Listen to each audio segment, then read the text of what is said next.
In this video, we're going to talk about a general strategy for showing that a subgroup is normal, or finding out if it isn't.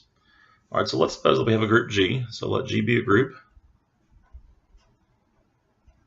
Recall that the definition of normal, H is a normal subgroup of G, and I don't think I mentioned this in the last video, but when that happens, when H is a normal subgroup of G, we have a special symbol for that. It's H left triangle G. H is a normal subgroup of G if and only if AH equals HA for all A in the group. All right, so in other words, left cosets and right cosets have to be the same. And specifically, the left coset for A has to be the same as the right coset for A. Now, one thing that we might imagine doing here, even though I think it's a little sketchy, is we might take this equality of sets here and try multiplying both sides of the equation on the right by A inverse. That would give us AH, A inverse equals H. All right, now I think there are some things that we need to be careful about there. I mean, how do we know that we can take two equal sets and multiply both on the right side by A inverse? But this seems to suggest another condition that might be equivalent to AH equaling HA, and that's that this conjugate, we call this the conjugate of H by A, is equal to H itself. So in other words, if H is a normal subgroup, we ought to be able to take this subgroup, H, conjugated by A, and still get the same subgroup. That is, it doesn't take us to some other subgroup. One thing that we have shown before, by the way, is that whether AH A inverse is equal to H or not, AH A inverse is a subgroup of G. And the reason that we know that that's true is we can take any two elements of that set, so any AH A inverse where H is an element of the subgroup H, and then AH prime A inverse, and multiply those, and we get, well, these A inverse and A cancel out, and we end up with H inverse, A inverse, and H inverse, that belongs to H. So this belongs to A times the subgroup H times A inverse. And we can also take the inverse of any AH A inverse. We can do that like this. We can use the sock shoes principle and just go, well, it needs to be the inverse of this thing, that's A, times the inverse of this thing, times the inverse of this thing. So that's A, H inverse, A inverse, and that's the conjugate of H inverse by A. So this also belongs to, not H, to AH A inverse. Okay, so that just establishes that this set satisfies closure and has the inverse property, contains all of its inverses. So this is a subgroup of G. It's just a question of whether it will be the same subgroup as H or a different subgroup. So here's the big claim I want to make here. So claim. And this is going to be a theorem in just a minute. If for every A belonging to G, AH A inverse is equal to H, then H is normal. And I want to give a formal proof of this now. So let's assume that for every A in G, AH A inverse equals H. We will prove that for each A in G, the left coset containing A equals the right coset containing A, which is what we need to prove in order to show that H is a normal subgroup. So once we know that, we will know that H is normal. Okay, well, let's let A belong to G. Okay, then we know that AH A inverse is equal to H. In other words, if I have some element that I know is here, then I know it's also in H, and vice versa. If I know that I have some element in H, I know it belongs to this conjugate. So we're going to show that AH equals HA. To do that, we're going to do the old-fashioned thing, which is show that each of these is a subset of the other one. So let's suppose that x belongs to AH. We'll show that x belongs to HA. Well, if x belongs to AH, then x is equal to a little h for some h in the subgroup. Okay? Now, here's where I'm going to do something a little bit tricky and a little bit non-straightforward. The thing that I know, and the thing that I am going to somehow need to be able to use in this proof, is that conjugate, or the conjugate of this subgroup H is equal to H itself. To put it differently, any conjugate of an element of H also has to be in the subgroup itself. May not be the same element, but it has to be somewhere in H. So I need to find some way to get that into this argument. Right now I have x equals AH, and I'd like to see a conjugate there. So I'm going to do the kind of thing that you used to do when completing the square, which is I'm going to throw in an inverse of A here and then compensate immediately by throwing on an A as well. All right, so we have x equals AH, A inverse, times A. Okay, so like why would I do that? It's so that I can get a conjugate there. Okay, we know that AH, A inverse belongs to AH, A inverse, that is the conjugate of the subgroup H.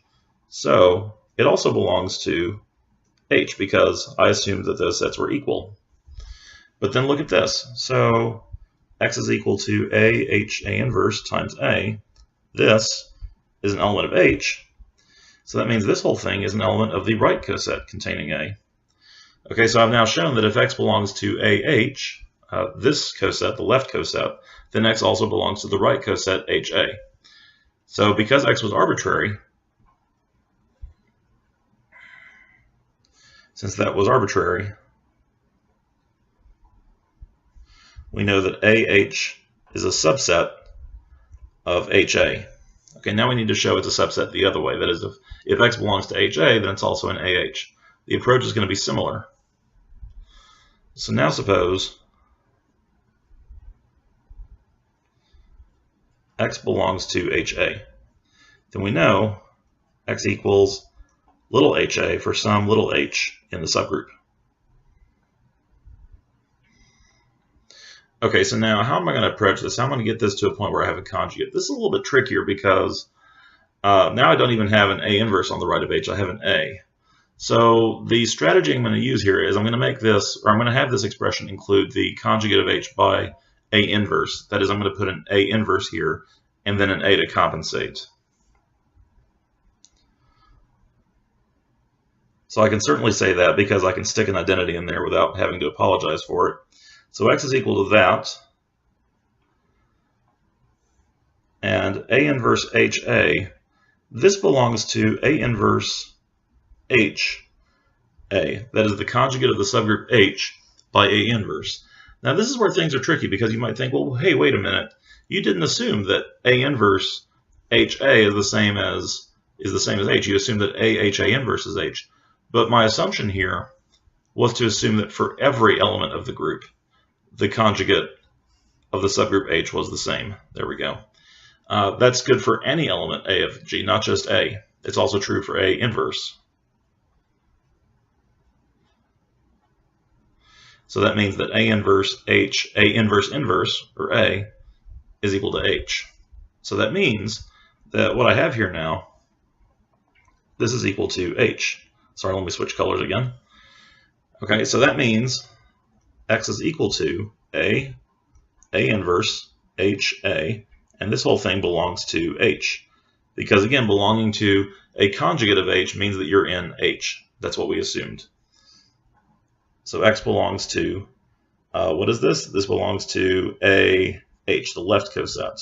There's an A there. I just thought that was a scratch out there. A little hard to read. Okay, so this shows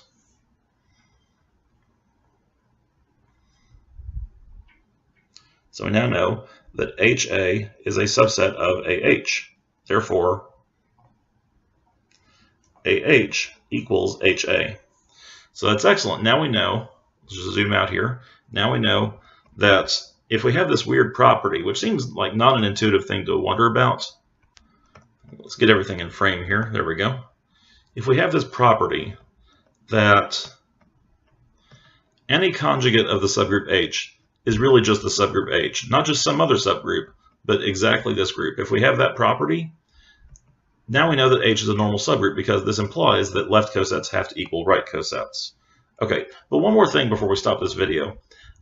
Trying to prove that AH A inverse for any element A of the group is equal to H can be a little bit impractical. Here is a shortcut that we can use that does the same thing, and it doesn't cost us anything. Like if we can do this, then we will know that that fact that I just stated there is true. Okay, so theorem. Suppose H is a subgroup of G. Let's assume, of course, that G is a group, H is a subgroup, and assume that for all H belonging to the subgroup H and all A belonging to G, that A, H, A inverse belongs to H. So now, rather than assuming that this conjugate of a subgroup is equal to the subgroup, I'm just saying that every conjugate of every element of H belongs to H. And I claim that that's enough. I claim that then we can conclude H is a normal subgroup of G. Here's the proof. Okay, I've already assumed the above, so I'm not going to bother assuming it again. I'm just going to prove, we will show, that AH A inverse is equal to H for every A and G. All right, so let's let A, B, and G and assume X is in AH A inverse will show that X belongs to H. Well, that's going to be a one-step argument now, because if X belongs to A subgroup H A inverse, we know X is equal to AH A inverse for some H belonging to the subgroup. But then by our assumption, that implies X belongs to H, because I know, watch my cursor here, we know that AH inverse belongs to H. That's our assumption. So we have AH A inverse is a subset, and in fact a subgroup of H. Now to prove the converse, now suppose X belongs to H. And now I'm going to do something really sneaky, because I know X belongs to H, so I can use my assumption to say that A inverse XA belongs to H. Okay, why is that true? That's true because X is something that belongs to H, and A inverse is something that belongs to G. So this conjugate of X has to belong to H by my assumption. So this is by the assumption. Okay, now why would I do something like that? That's ridiculous. Well, I know that X is equal to A inverse XA, A inverse. I'm laughing because this is the wiliest thing to do here. There's probably a more straightforward way of proving this part of the argument. But if that's true and this belongs to H, then that means X belongs to AH A inverse, which means that if X belongs to H, then X belongs to AH A inverse. So H is a subset of AH A inverse. And there you have it. So H equals AH A inverse, which is what we needed to prove in order to show that H is normal.